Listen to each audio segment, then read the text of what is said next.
बिस्मिल्लाहिर्रहमानिर्रहीम। अस्सलाम वालेकुम नाज़रीन, आप देख रहे प्रोग्राम सिटी एट 10 और मैं हूँ आपकी मेज़बान अना यूसुफ। जुमे का मुबारक दिन है, आप सब लोगों को जुमा मुबारक। अपनी दुआओं में हम सबको याद रखिएगा। मौसम खुशगवार है, अल्लाह ताला मेहरबान है। अब सियासी हालात का भी हमने जिक्र करना है। अब ये सियासी मौसम किसके लिए मेहरबान साबित होने वाला है, ये फैसला आज होगा। हो भी पाएगा या नहीं, सवालात तो बहुत सारे हैं जिनके जवाब हम ढूंढने की कोशिश करेंगे। ऑल दो जवाब ढूंढना भी बहुत मुश्किल है, क्योंकि हमेशा से ये सियासी सिचुएशन जो है इसकी प्रेडिक्शन करना भी मेरे ख्याल से काम रखता है। खैर, हमारे साथ हमारे रिपोर्टर्स भी होंगे और माहिरीन की राय भी हम जानने की कोशिश करेंगे। वज़ीर आला पंजाब कौन होगा, पंजाब का ताज किसके सर सजेगा, ये एक बड़ा सवाल है, एक बड़ा फैसला है जो आज होने जा रहा है। होता भी है या नहीं होता, ये तो वक्त बताएगा। 4 बजे का वक्त मुकर्रर किया गया है पंजाब असम्बली के इजलास का। 4 बजे रिवायत तो हमेशा लेट की है जी, लेट होता है। खैर, इसके लिए तमाम तर इंतजामात फ़िलहाल मुकम्मल हैं। हमने अपने शो के तमाम इंतजामात भी मुकम्मल कर लिए हैं। बाकायदा तौर पे आगाज़ करते हैं आज के पहले सेगमेंट से, एक दिन एक नेकी।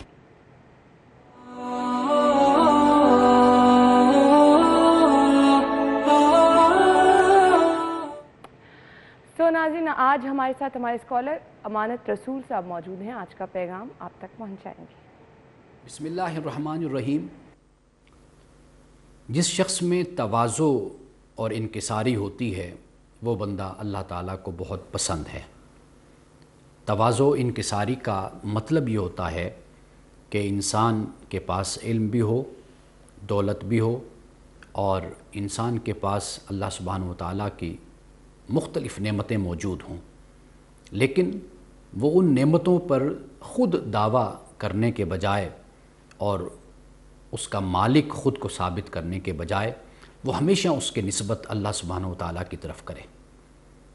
यानी अल्लाह सुब्हानहू व तआला ने उसको इल्म दिया, अल्लाह सुब्हानहू व तआला ने उसको माल व दौलत दिया, अल्लाह सुब्हानहू व तआला ने उसको मुख्तलिफ़ नेमतें अता की, तो वो अल्लाह सुब्हानहू व तआला की बारगाह में झुका रहे। हदीस पाक के मुताबिक कि जो शख्स भी तवाज़ो इख्तियार करता है, इनकिसारी इख्तियार करता है, अल्लाह सुब्हानहू व तआला उसे दुनिया और आखिरत में बुलंदियाँ अता करता है। तो तवाज़ो का मतलब हरगिज़ ये नहीं कि इंसान अपने आप को बेबस बेकस दुनिया के सामने रखे या अपने आप को आजिज़ बनाकर दुनिया के सामने पेश करे, बल्कि तवाज़ो का मतलब ये है कि इंसान दुनिया में इस अंदाज से रहे कि लोगों में उसकी एक इज़्ज़त और उसका मकाम और मर्तबा भी हो, लेकिन वो फिर भी अल्लाह की बारगाह में अपने आप को इसलिए झुकाए रखे कि जो कुछ भी उसके पास है वो अल्लाह का दिया हुआ है और वो जब चाहे अपने बंदे से ये सब कुछ छीन भी सकता है। बेशक इस चीज़ पे हमारा ईमान भी है कि अल्लाह ताला की ज़ात ही देने वाली है, वो जिसे चाहता है देता है, जिससे चाहता है छीन लेता है। सो नाज़रीन, आगे बढ़ेंगे और आपको हमने बताना है, मैंने प्रोग्राम के आगाज़ में कहा था मौसम खुशगवार है, तो ये बाहर का हम आपको मौसम बताएंगे, फिर इसके बाद आएंगे सियासी दर्जा हरारत पे। तो आज के मौसम की सूरत हाल टुडेज़ वेदर में।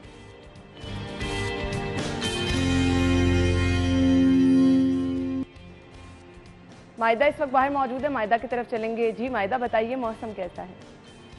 शहर के मौसम की बात करें, शहर का मौसम इंतहाई खुशगवार है। गुज़श्ता रात जो है वो बारिशें होती रहीं, सुबह भी बारिशें होती रहीं, जिसके बायस मौसम में जो है वो बहुत बेहतरी देखने में नज़र आई है। अभी भी जो है आज बारिशों के इम्कानात ज़ाहिर किए गए हैं, लेकिन एक चीज़ दिखाऊँ आपको, ये देखें इतने प्यारे ये फूल लग रहे हैं। बारिशें हुई हैं जिसके बायस जब बारिशें होती हैं तो ये जो हरियाली है ये हमें और ज़्यादा अट्रैक्ट करती है अपनी तरफ। तो मैंने कहा मैं दिखाऊंगी अपने शहरियों को लाजमी कि जब बारिश होती है तो इस तरह के फूल, और ये इनमें से अभी भी जो है वो शबनम के कतरे गिर रहे हैं, लेकिन मौसम जो है वो मज़ीद खुशगवार हो जाता है। आज भी बारिशों की प्रेडिक्शन जाहिर की गई है। बारिशें जो हैं वो बरस रही हैं। 12 बजे के औकात के बाद जो है 40 से लेकर 70% तक इम्कानात जो हैं वो बारिश के जाहिर किए गए हैं। मौसम मज़ीद बेहतर होगा। मौसम में एक बड़ी अच्छी चीज़ देखने में नज़र आती है, जब हमारे मौसम अच्छा होता है ना शहर का, हमारे शहरियों के चेहरे खिलखिला उठते हैं। जैसे आप इस टाइम मेरा चेहरा देख रही हैं ना, मुझे तो बड़ा अच्छा लग रहा है। वैसे तो शायद आम रूटीन में टाइम नहीं मिलता, लेकिन जब हम लोग आते हैं यहाँ पे कवरेज के लिए, थोड़ी देर के लिए जो है इन चीज़ों में जो है हमारा मूड फ्रेश हो जाता है। बारिशों के इम्कानात तो ज़ाहिर हैं, बारिशें होंगी, और लेकिन अभी जो है वो बादल भी देखने में नज़र आ रहे हैं। सूरज को जो है वो वो सूरज और बादलों के दरमियान आंख मिचौली का सिलसिला जो है वो वक्फे वक्फे से जारी है और हवाएं भी ठंडी चल रही हैं। 23 किलोमीटर फी घंटा की रफ्तार से ठंडी हवाएं चल रही हैं जो मौसम में मज़ीद बेहतरी लेकर आ रही हैं। जब मौसम खुशगवार होता है तो हमारे शहरी भी जो है ना वो अक्सर रुख करते हैं पार्कों का। मैंने देखा अभी यहाँ पे काफ़ी लोग बैठे हुए थे जो मौसम को जो है बहुत अच्छे तरीके से एंजॉय कर रहे थे। तो मौसम आज जो है वो ओवरऑल इसी तरह से खुशगवार रहेगा, हवाएं भी चलती रहेंगी, बारिशें भी बरसेंगी और उसके साथ साथ एक जो बारिशें होने के बाद हमें मसला दरपेश आता है वाटर पॉन्डिंग का, वो भी मसाइल हमारे शहरियों को जो है वो देखने में नज़र आएंगे। लेकिन एहतियात के साथ जो है वो हमारे शहरी सफ़र भी करें और इस मौसम को जो खूबसूरत होगा मज़ीद आगे, इसको भी जो है वो एहतियात के साथ जो है वो इंजॉय करें। जी थैंक यू सो मच मायदा, आपने हमें मौसम की सूरत हाल से अपडेट किया। हवाएं चल रही हैं, खुशगवार मौसम है। फ़िलहाल जो हब्स की शिद्दत बहुत ज़्यादा थी वो तो जोर नहीं नज़र आ रहा है, लेकिन देखिए दोपहर के टाइम मौसम कैसा होता है, 1-2 बजे के करीब ऐसा होता है जब धूप निकलती है तो फिर हब्स फील होना शुरू हो जाता है। खैर, टॉप स्टोरीज क्या हैं? आज की पहली खबर, नए वजीर आला का इंतखाब आज होगा। 19 नौ मुंतखब अरकान असम्बली ने हल्फ उठा लिया।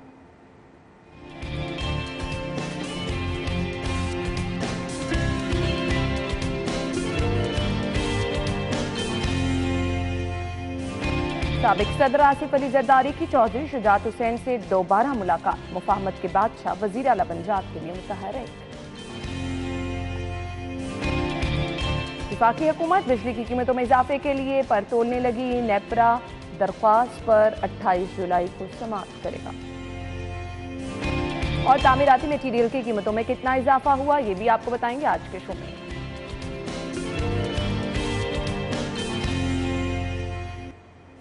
एक बार फिर से खुश आमदीद कहेंगे। स्टूडियो में हमारे साथ हमारे सीनियर रिपोर्टर्स मौजूद हैं, इमरान यूनुस और इरफान मलिक ने आज हमें ज्वाइन किया। अस्सलाम वालेकुम। वालेकुम अस्सलाम। क्या हाल चाल है आपका? अल्हम्दुलिल्लाह। थैंक यू सो मच, बहुत बहुत शुक्रिया।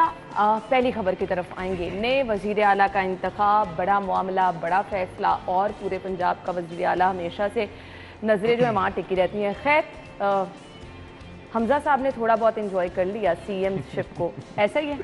देखें जी, बिल्कुल उम्मीद यही जाहिर की जा रही है कि आज पंजाब को नए वज़ीर आला जो है वो मिलेंगे।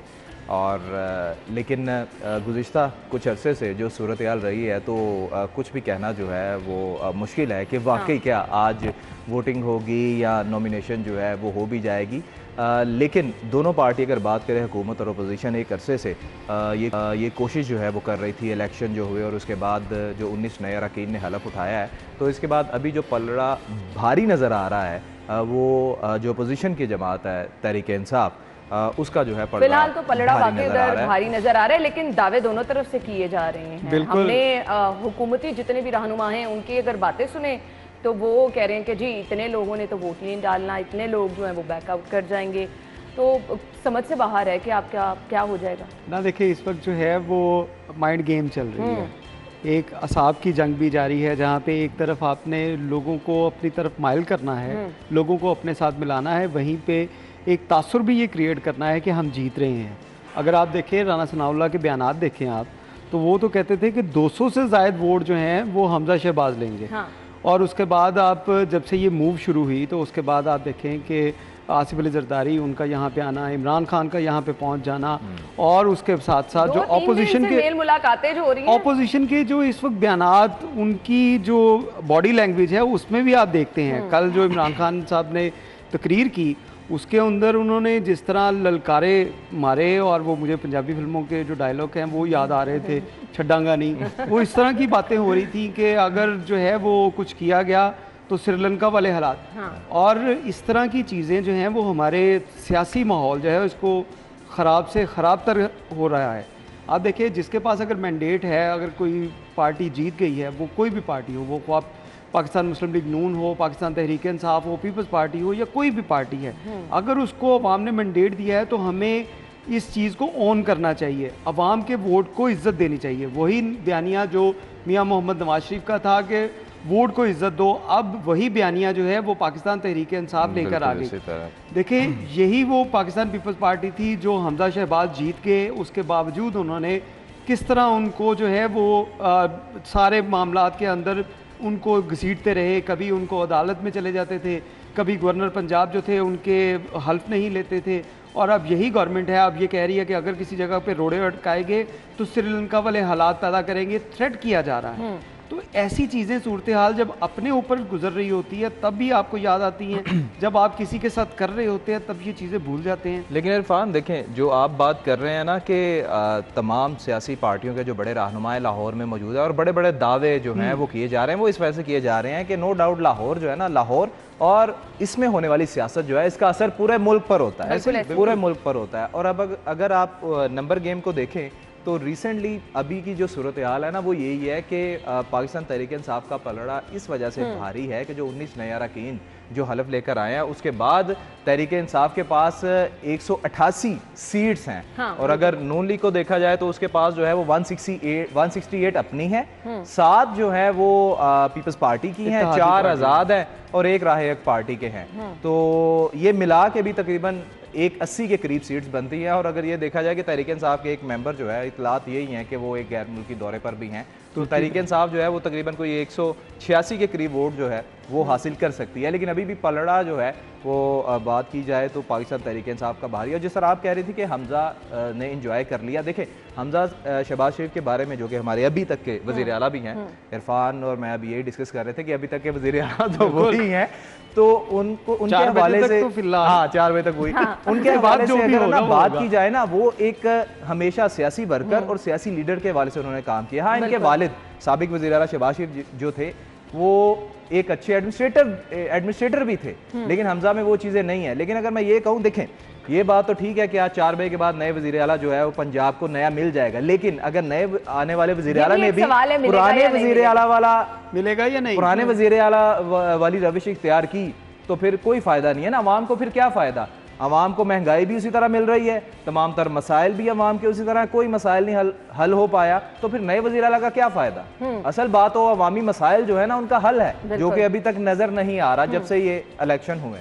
अच्छा, अभी फ़िलहाल ये है कि अब हम जहाँ पे बात कर रहे हैं कि वज़ीर आला का इंतखाब होगा भी नहीं, तो इमरान भाई ने बड़ा अच्छा नुक्ता उठाया कि अवाम का किसने सोचना है। अभी जो सिचुएशन है दोनों तरफ से अवाम का कोई भी नहीं सोच रहा, अभी एक अपनी कामयाबी की दौड़ है, अपनी अपनी दौड़ लगी है हर तरफ से, ऐसा ही है। बिल्कुल अना, अभी मैं कुछ दिन पहले जो साबिक वज़ीर आज़म थे हमारे इमरान खान, उनका बयान सुन रहा था कि मुल्क के अंदर जब सियासी सूरत हाल ख़राब होती है तो मईशत डाउन होती है। तो मुझे उनकी ये वो बातें सुन के वो लग रहा था कि ये पता नहीं शायद किसी और दुनिया से आए हैं। हाँ। इस तरह की बातें अवाम को बता रहे हैं या ये मरीख में आके लोगों को ये चीज़ें समझा रहे हैं, क्योंकि ये वही शख्स है जिसने 126 दिन का एहतजाज किया इस्लामाबाद जैसे शहर में, वहाँ पे उसको ब्लॉक रखा। उसके बाद जब से ये इस शख्स की गवर्नमेंट गई तो उसके बाद से इन्होंने किस तरह वावेला मचाया। वो बंदा कह रहा है कि अगर सियासी माहौल उसमें अंदर कशीदगी आएगी तो मईशत हमारी डाउन हो रही है, तो इस तरह ना किया जाए। भाई ये सारी चीज़ें, अब दूसरी जानिब अगर हम देखें कि पाकिस्तान मुस्लिम लीग ने जब ये इस गवर्नमेंट को टेक ओवर किया तो उसके बाद क्या इनको मालूम नहीं था कि हालात कैसे हैं? इनको सारी चीज़ें मालूम थी, लेकिन उन्होंने अब मईशत को बेहतर करने की बजाय उन्होंने ये सोचा कि हम यहाँ पे आके ले लें, कुर्सी ले लें, इससे फौरी इक़्तिदार छीन लें, इनसे इक़्तिदार छीन लें, हमारे मामला ठीक चलते रहे। लिहाजा अवाम का अगर आप कहें कि अवाम के बारे में कोई भी सोच रहा है तो इनमें से अभी तक अवाम को ना तो इनका कोई फ़ायदा हो रहा है, ना अवाम के बारे में इन लोगों ने सोचना शुरू किया है। अवाम को सिर्फ अभी तक जो है वो दोनों अतराफ से, बल्कि तमाम अतराफ से मैं कहूँगा कि सिर्फ जो है वो झूठे दिलासे, झूठी उम्मीदें दिलाई जा रही हैं कि हम जब आएंगे हम ये करेंगे। लो भाई, जो लोग वहाँ पे मौजूद थे, क्या उन लोगों ने पहले जब ये गवर्नमेंट में थे तब इन लोगों ने अवाम के लिए क्या कर लिया? जब इमरान खान ने 3 साल 4 साल गुजारे, इमरान खान ने क्या किया? उससे पहले मुस्लिम लीग नून जब यहाँ पे रही, मुस्लिम लीग नून ने क्या किया? तो ये तमाम जमातें जो हैं ये सिर्फ अपनी अपनी दौड़ के ऊपर लगी हुई हैं, इनको अवाम की रिलीफ का कोई फ़ायदा नहीं है। और इरफान, जो आप मुल्क की मईशत के हवाले से जो आप बात कर रहे हैं ना, उसमें मैं एक चीज़ ये ऐड करना चाहूँगा, किसी भी शहर, सूबे या मुल्क की जो मईशत है ना, उसकी बेहतरी में जो मेरे ख्याल के मुताबिक जो सबसे बड़ा किरदार और रोल होता है ना, वो होता है कि आपकी जो फॉरेन इन्वेस्टमेंट आपके मुल्क में, आपके सूबे में, आपके शहर में आ रही है ना, उस पर मुनहसर है। लेकिन हमारे शहर में, सूबे में, मुल्क में देखें जो इन्वेस्टमेंट है बैरून मुल्क से आती है, वो कोई भी नहीं आया, वो वापस चले गए ना तमाम लोग, तो फिर आप क्या करेंगे? लीडर्स ये सब लोग होते हैं जो कि आशियत को संभाला देते हैं, और यहाँ पर हम देख रहे हैं कि वो सब चीज़ें जो हैं अब सभी लोगों को अपनी अपनी पड़ी है, और फिर डॉलर की परवान कहाँ चलती जा रही है, मईशत किस तरफ जा रही है, किसी को फ़िलहाल तो कोई खबर नहीं है। ब्रेक ले लेते हैं, ब्रेक के बाद वापस आएंगे, हमारे साथ ही रहिएगा।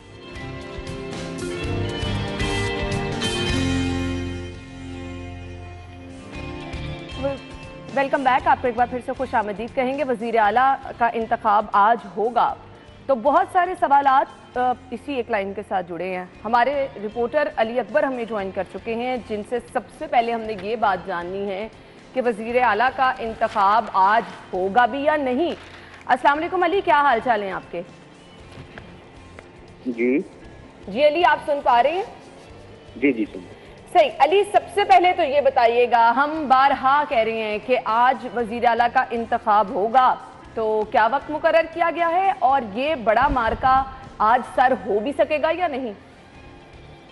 जी है ना, इसमें अगर हम बात करें तो आज लाजमी होगा, क्योंकि सुप्रीम कोर्ट की रूलिंग और सुप्रीम कोर्ट के हुक्म के ऊपर जो इलेक्शन हो रहा है। लेकिन आज फिर वही सीन जो है वो दोहराए जाएंगे। डिप्टी स्पीकर जो है प्रेजाइडिंग ऑफिसर है, उनकी जानिब से हाउस के अंदर भी पुलिस तैनात कर दी गई है। अगर हम बात करें तो अप्रैल में जब वज़ीर आला पंजाब का इंतखाब हुआ था, जब हमदा वाजपेयी वज़ीर आला बने थे, तो तहरीक इंसाफ की जानिब से और तमाम अरकान असम्बली की जानिब से यही बात की गई थी कि हाउस के अंदर किसी भी सूरत जो है वो पुलिस तैनात नहीं होती, पुलिस नहीं आती। लेकिन आज फिर जो है वो पुलिस तैनात की गई है। लड़ाई झगड़े भी होंगे, लेकिन इंतखाब से उनको लाजमी कराना पड़ेगा। लड़ाई झगड़े भी होंगे, ये तो रिवायत है। सो मुझे ये बताइएगा, अराकीन की आमद का 4 बजे का वक्त दिया गया है। रिवायत ये है कि कभी भी इजलास टाइम पे शुरू नहीं होता। कब अराकीन की आमद का सिलसिला शुरू होगा, और इसके साथ साथ अगर लड़ाई झगड़े वाली सिचुएशन हो जाती है, ये भी एक रिवायत है। सो उसके लिए क्या क्या इंतजाम किए हुए हैं? बिल्कुल, दोनों पार्टियों की तरफ से जो है ना ये डिसाइड किया गया है कि जो पीटीआई है और मुस्लिम लीग के अरकान असम्बली है वो इस टाइम इसी होटल में मौजूद हैं, वहाँ पे सारे इकट्ठे होंगे। उसके अलावा दीगर अरकान जो हैं वो चौधरी फैज अली के घर पे इकट्ठे होंगे, और वहाँ से सारे इकट्ठे होकर टाइम जो है वो ये डिसाइड किया जा रहा है कि 4 बजे बर वक्त जो है, बल्कि 4 बजे से पहले ही ये लोग जो है वहाँ पे असम्बली पहुँच जाएंगे। इसी तरह मुस्लिम लीग नून की जानिब से भी ये डिसाइड किया गया है कि वो अपने अरकान असम्बली को टाइम पर लेकर स्विस होटल से यहाँ पे पहुँचेंगे। बसों की सूरत में ये लोग यहाँ पे पहुँचेंगे, और उसके बाद जो है जो फर्दर कार्रवाई होगी वो क्योंकि डिप्टी स्पीकर ने करनी है। कोशिश ये की जा रही है कि बर वक्त ये इजलास भी शुरू हो और टाइम पर जो है वो अरकान असम्बली भी पहुँच जाए। लेकिन देखा यह जाएगा कि आज मुस्लिम लीग नून अपने कितने वोट लेके पहुँचती है, और उसके साथ साथ तहरीक इंसाफ PMLQ अपने कितने वोट। बिल्कुल यही देखना है। अब मुझे बताइएगा, नंबर गेम का दावा दोनों तरफ से किया जा रहा है। ऑपोजिशन का दावा तो ये है कि जी हमारे पास बल्कि ज़्यादा जो है वो नंबर्स मौजूद हैं, और इसके साथ साथ अगर हुकूमती दावे देखें, राना सनाउल्लाह साहब की स्टेटमेंट देखें तो वो भी दावा करते नजर आ रहे हैं। अब थोड़ा सा नंबर गेम हमें समझा दें, हमारे नाजरीन को समझा दें, पलड़ा किसका और किस तरह से भारी है?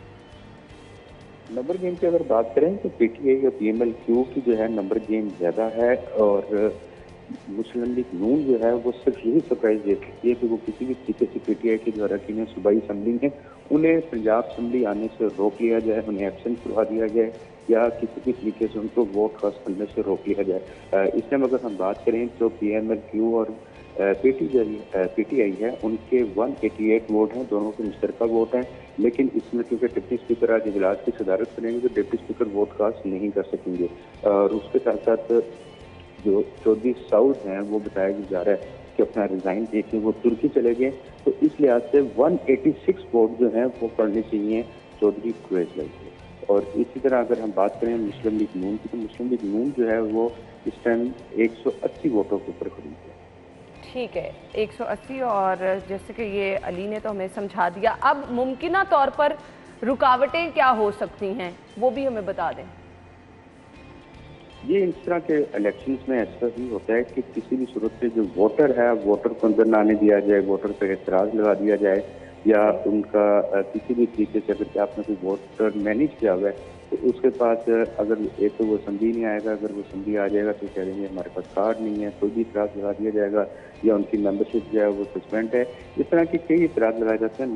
बेसिक मसला होगा कि मुस्लिम लीग नून पीटीआई के कितने वोट जो है वो उनको ना क्रॉस कराने में कामयाब होती है। लेकिन मुस्लिम लीग नून की जानिब से ये दावा किया जा रहा है कि वो किसी भी सूरत जो है वो सरप्राइज जरूर देंगे। कल अगर हम देखें तो 6 घंटे जो है आसिफ अली जरदारी चौधरी शुजात उनकी रायशा पर बैठे रहे, वहाँ पे तवील मुलाकात जारी रही और ये मुलाकात जो है वो एक सेशन नहीं बल्कि 2 सेशन में हुई।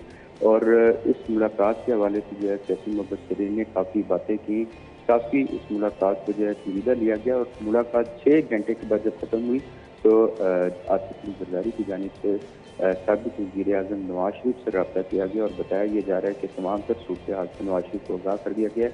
आज जो है वो नवाज शरीफ की जानिब से बताया गया है कि वो अपने फैसले से जो है वो आसिफ अली जरदारी को आगाह करेंगे। ठीक है, thank you so much. Ali Akbar हमारे साथ मौजूद थे और अभी तक का जो सिनेरियो अली ने खासा डिटेल में हमें बता दिया है, कैसे अरकान ने पहुंचना है पंजाब असम्बली, क्या क्या रुकावटें हो सकती हैं, फिर इसके बाद इंतखाब का अमल कैसे शुरू होगा, डिप्टी स्पीकर की सदारत में होगा तो वो वोट कास्ट नहीं कर सकेंगे। हमें एक खाका अली ने पेश कर दिया, लेकिन एक अहम चीज़ जो कि सवाल भी उठाया अली ने और कहा कि सियासी हलकों में बासकश भी हो रही है। साबिक सदर आसिफ अली जरदारी को कहा जाता है जी मुफाहमत का बादशाह और सियासी बसीरत जो उनके पास है बिलाशुबा इसकी कोई मिसाल नहीं है। नवाज शरीफ साहब से वो राब्तों में हैं, मेल मुलाकातों में हैं, चौधरी शुजात साहब से वो मेल मुलाकातों में हैं, सो एक सियासी बड़े का वो किरदार अदा कर रहे हैं। देखिए जी, साबिक सदर आसिफ अली जरदारी के हवाले से बात करें तो जहाँ तक मुझे याद पड़ता है कि कोई तकरीबन 3 माह कबल उन्होंने ऐलान किया था कि मैं अब पंजाब में बैठ के सियासत जो है वो करूँगा और कल होने वाली मुलाकात जो है इसको सियासी हलकों में बड़ा अहम करार जो है वो दिया जा रहा है। और अगर मुस्लिम लीग नून के हवाले से बात करें तो ये उनके मुकम्मल इत्तेहादी हैं और उनकी सपोर्ट का ऐलान जो है वो कर रखा है। और एक तरफ तो मुस्लिम लीग नून जो है वो कोशिश कर रही है कि आज के जो वोटिंग होगी उसमें जो है किसी तरीके से कामयाबी जो है वो नून लीग को मिल जाए। और इस हवाले से साबिक सदर आसिफ अली जरदारी जो है वो भी अपना भरपूर किरदार जो है वो अदा कर रहे हैं। और कल की जो मुलाकात थी ये मुल्की सियासी सूरत हाल के साथ साथ जो आज कायदे ईवान के हवाले से वोटिंग होने जा रही है उस हवाले से भी थी कि किसी तरीके से देखिए, अगर मुस्लिम लीग काफ के हवाले से बात करें सबसे अहम रोल जो है वो इस वक्त मुस्लिम लीग काफ का है। क्यों? उनके पास जो नशिस्तें हैं वो जिस तरफ जाएंगी उस जमात का पलड़ा जो है वो भारी हो जाएगा। तो हमेशा सिर्फ हम इस दौर की बात नहीं करते, हर दौर में मुस्लिम लीग काफ जो है उसका बहुत अहम किरदार रहा है। चाहे उनकी सीटें कम होती थी लेकिन वो जिस तरफ जाती थी उस तरफ हुकूमत जो है वो मजबूत हो जाती थी। और अभी अगर देखा जाए कि अभी तक तो मुस्लिम लीग काफ जो है वो हमायत कर रही है पाकिस्तान तहरीक इंसाफ की, लेकिन साबिक सदर जो है कल उनकी जो मुलाकातें हुई हैं और एक दिन में 2 मुलाकातें हुई हैं उनकी, और जिसमें वो कोशिश यही कर रहे थे कि किसी तरीके से मुस्लिम लीग काफ जो है उसकी सपोर्ट हमजा शहबाज को मिल जाए। और इसके साथ साथ कल साबिक सदर ने जो बात चौधरी शुजात सरबराह मुस्लिम लीग काफ के हैं उनसे जो बातचीत की उसमें उन्होंने ये कहा कि अभी तो मैंने हर तहसील में जाना है, अभी मैंने हर तहसील में जाना है और वहाँ जाकर जो है वो लोगों को और जो कारकुन हैं उनको एक्टिवेट करना है और अपना पैगाम जो है शहीद जुल्फ़िकार अली भुट्टो का वो पहुंचाना है वहाँ तक। तो बहरहाल कल की मुलाकात तो जो है वो बहुत अहम रही है, लेकिन उसमें नतीजा क्या निकला है ये आज शाम 4 बजे पता चलेगा। ये आज शाम 4 बजे पता चलेगा और 4 बजे का इंतज़ार बहुत सारे लोग कर रहे हैं क्योंकि इंतखाब होना है वज़ीर आला का। हमजा शहबाज शरीफ या फिर परवेज़ इलाही साहब या कोई तीसरा नाम भी आ सकता है। इरफान, कुछ भी हो सकता है। देखिए, सियासत के अंदर कभी डेड एंड नहीं आता। आपको याद होगा सेनेट का इलेक्शन था तो पाकिस्तान जो पीपल्स पार्टी थी उनकी नंबर जो थे वो कम थे, लेकिन उसके बावजूद आपने देखा कि ऑपोजिशन जो सेनेट के चेयरमैन हैं वो जो है पाकिस्तान पीपल्स पार्टी के साबिक वज़ीर आज़म बने।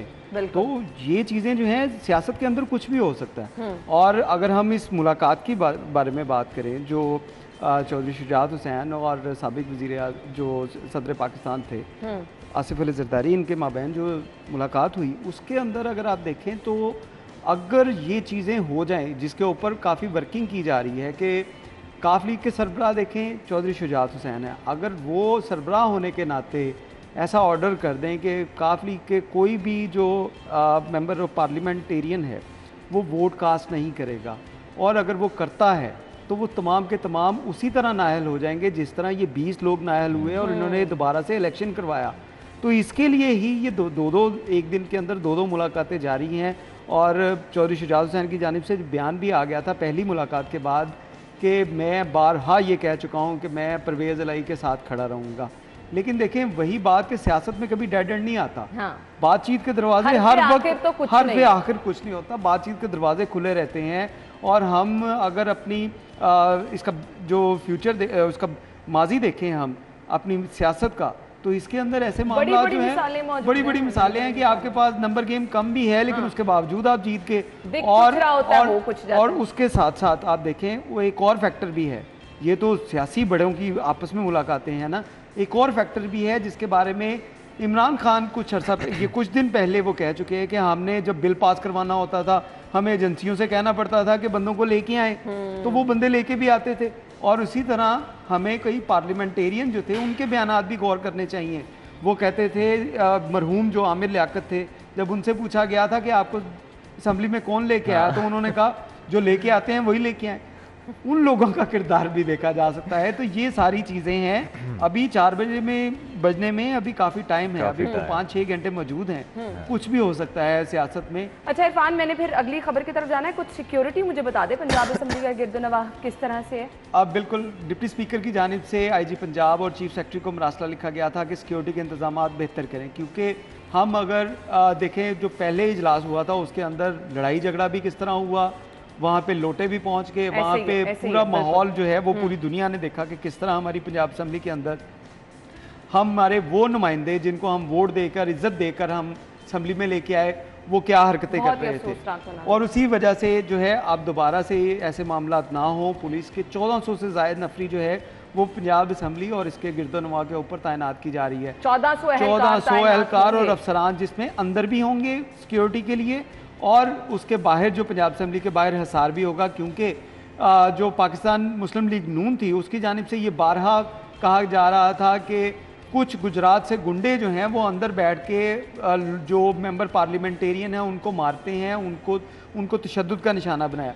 उनकी रोकथाम के लिए भी जो डिप्टी सेक्रेटरी की जानिब से जो मरासला लिखा गया है उसमें बताया गया है कि ऐसे कुछ वाक़यात ना हो, तो इसकी रोकथाम के लिए पुलिस की और एंटी रॉयड फोर्स जो दंगा फसाद रोकने के लिए स्पेशलाइज्ड फोर्स है वो वहाँ पे तैनात की जा रही है, ताकि मामला जो हैं वो कंट्रोल में रहें और साफ़ और शफाफ इलेक्शन हो सके। उसमें ये ना हो कि आपस में ये लड़ते रहें, कोई लोटे दिखा रहा है, कोई छड़ियाँ मार रहा है, कोई खुड्डे मार रहा है एक दूसरे को, ऐसे मामला ना हो, उसके लिए ये सिक्योरिटी लगाई गई है। अब देखना है कि ये मामला जो है ये जो है वो आप किधर जाते हैं, कितने खुश उसलूबी से ये सिक्योरिटी के मामलात रहते हैं, हालात कितने बेहतर रहते हैं और इरफान को मौका मिलता है कोई खबर देने का या नहीं, ये तो वक्त ही बताएगा।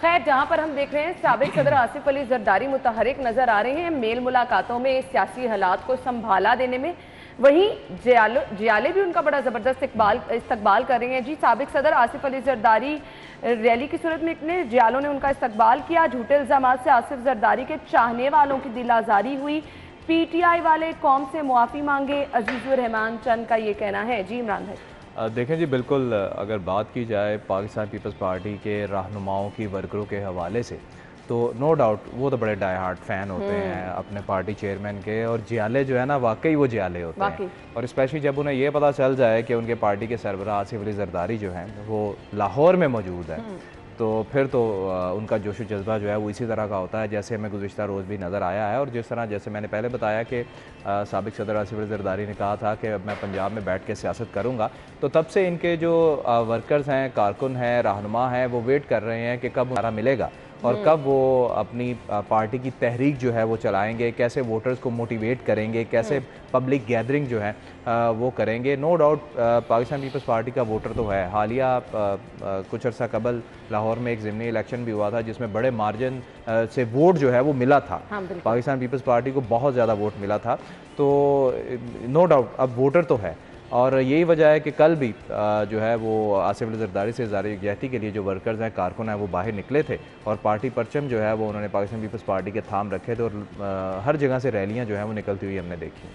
सो अब ये तो जी हम देख रहे हैं सियासी हालात, हर कोई एक्टिव नज़र आ रहा है, हर सियासी जमात का रहनुमा एक्टिव नज़र आ रहा है, लेकिन फ़िलहाल नज़रें हैं आज शाम 4 बजे पे। ब्रेक होगी, ब्रेक के बाद वापस आएंगे, हमारे साथ रहिए।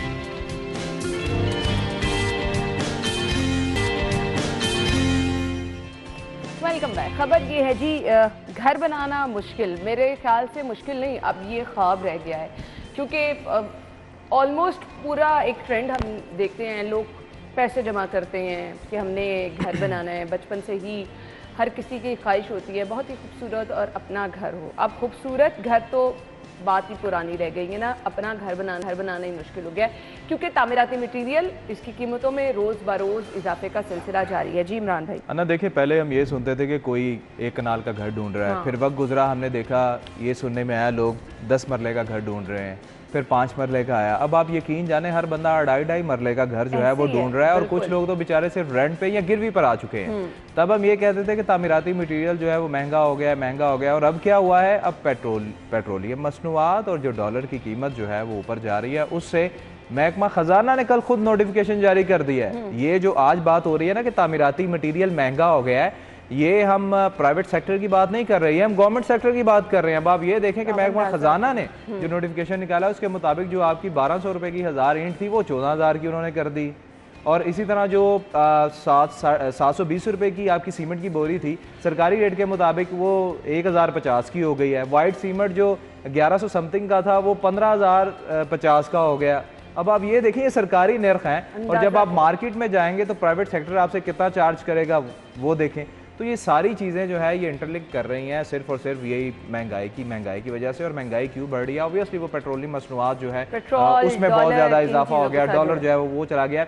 जो हम स्टार्ट में बात कर रहे थे ना कि जो वज़ीर आला हमजा शहबाज हैं, या जो पंजाब गवर्नमेंट की हम ओवरऑल बात करते हैं कि पंजाब गवर्नमेंट ने अब तक आवाम के लिए क्या किया, जिन्होंने इनको वोट दिया, वोट इसलिए तो वो नहीं दिया उन्होंने कि जी इनके घर के बाहर जी वज़ीर आला लिखा जाए या वज़ीर आज़म लिखा जाए, या इनको अच्छी गाड़ियाँ मिल जाएं। अवाम ने तो वोट इसलिए दिया था कि भाई जो महरूमियाँ हैं अवाम की वो ख़त्म हो जाए। अब आप ये देखिए, एक हम बात करते थे सफ़ेद पोश तबका, अब आपको कहीं नज़र आता है? वो सफ़ेद पोश तबका भी बेचारा जो है ना, अब हाथ ऐसे आगे करके खड़ा है और सामने आ गया है कि क्या करें, यहाँ तो वो खुदकुशियाँ कर रहे हैं, यहाँ वो बेचारे हाथ फैला रहे हैं। तो ये तो सूरत हाल है। यही हम बात कर रहे थे कि 4 बजे के बाद जो नया वज़ीर आला आएगा वो क्या करेगा, अगर उसने भी ऐसी हरकत की तो मेरे ख्याल से फिर वो वक्त दूर नहीं है कि अवाम का हाथ होगा और इनके गिरेबान होंगे। ये बहुत मुश्किल चीज़ें हैं जी। आपका मुल्क उस स्टेज पे है कि अगर अवाम के ये बुनियादी मसाइल हल ना हुए तो वाकई अगर घर अपना नहीं होगा तो दुनिया कहाँ जाएगी। महंगाई इतनी है, कोई 2 वक्त की रोटी नहीं खा सकेगा, लोग क्या करेंगे? फिर ऐसे ही खून जो हम देख रहे हैं बहाया जा रहा है, हर जगह पर कत्ल किया जा रहा है, चोरियां डकैतियां हो रही हैं, फिर इरफान यही कुछ ही होगा ना। बिल्कुल ना। ये देखिए, ये मामला जो है कि घरों की हम जैसे बात कर रहे थे, रेट बढ़ गए, ये रेट आज से नहीं बढ़े। ये अगर आप देखें तो पिछले साल 1.5 साल से ये हालात ऐसे ही चल रहे हैं। ये स्टार्ट हुआ था 450 रुपए की बोरी से, और अब जो बोरी है वो 1050 की हो चुकी है। तो ये चीज़ें जो हैं 1 साल के अंदर ख़राब होती यहाँ तक पहुँची हैं। होशरुबा इजाफा। इरफान, मेरे पास वक्त बहुत कम है, थैंक यू सो मच, बहुत बहुत शुक्रिया आप लोगों के वक्त के लिए। नाज़रीन, मुझे अभी एक ब्रेक लेनी है, हेडलाइंस होंगी, उसके बाद हम शो में दोबारा से आएंगे, हमारे साथ रहिए।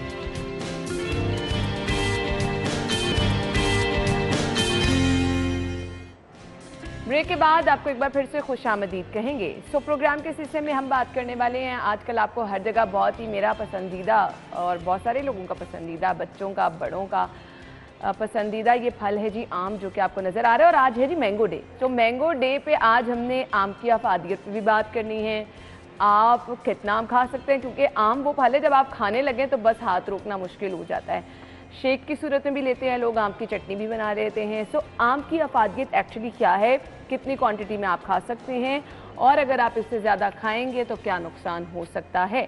हमारे साथ हमारी मेहमान आयशा नासिर मौजूद है, उन्हें अपने शो में वेलकम कहेंगे। अस्सलाम वालेकुम। वालेकुम अस्सलाम, कैसी हैं आप? अल्हम्दुलिल्लाह ठीक ठाक, आप कैसी हैं? अल्लाह का शुक्र। अच्छा, मेरी अब जिंदगी में इर्द गिर्द इतनी आयशा आयशा इकट्ठी हो गई है कि मुझे आयशा नाम जो है ना वो ऐसे लगता है कि जैसे बड़ा मैं रूटीन में ले रही हूँ। यहाँ पे भी आयशा है, मेरी प्रोड्यूसर भी आयशा है, मेरी बेटी का नाम भी आयशा है।